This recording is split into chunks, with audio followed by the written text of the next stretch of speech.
Hello বন্ধুরা, সবাই কেমন আছো? আশা করি সবাই ভালো আছো। আমরা খুব ভালো আছি।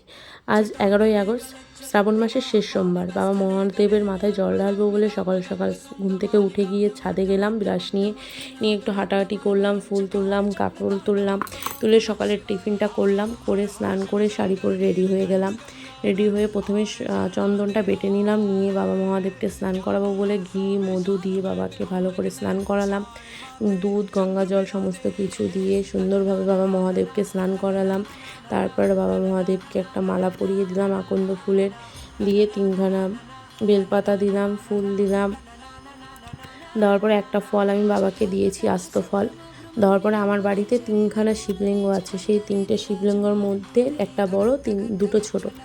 ওই দুটো শিবলিঙ্গকে আমি স্নান করিয়ে নিলাম সুন্দরভাবে বেলপাতা দিয়ে, ঘি মধু দিয়ে সমস্ত কিছু দিয়ে দুটো।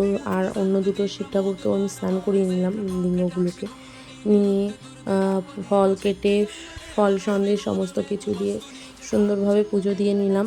তারপরে আমার আজকে সকালে যা টিফিন করেছিলাম রুটি তরকারি, সেটা দিয়ে একটা মিষ্টি দিয়ে আমি আজকে আমার সকালের টিফিনটা করলাম। আজকের ভিডিওটা এই অবধি। সবার কেমন লেগেছে সবাই আমাকে কমেন্ট করে জানাবে। সবাই ভালো থেকো, সুস্থ থেকো, আমি ভগবানের কাছে এটাই প্রার্থনা করি।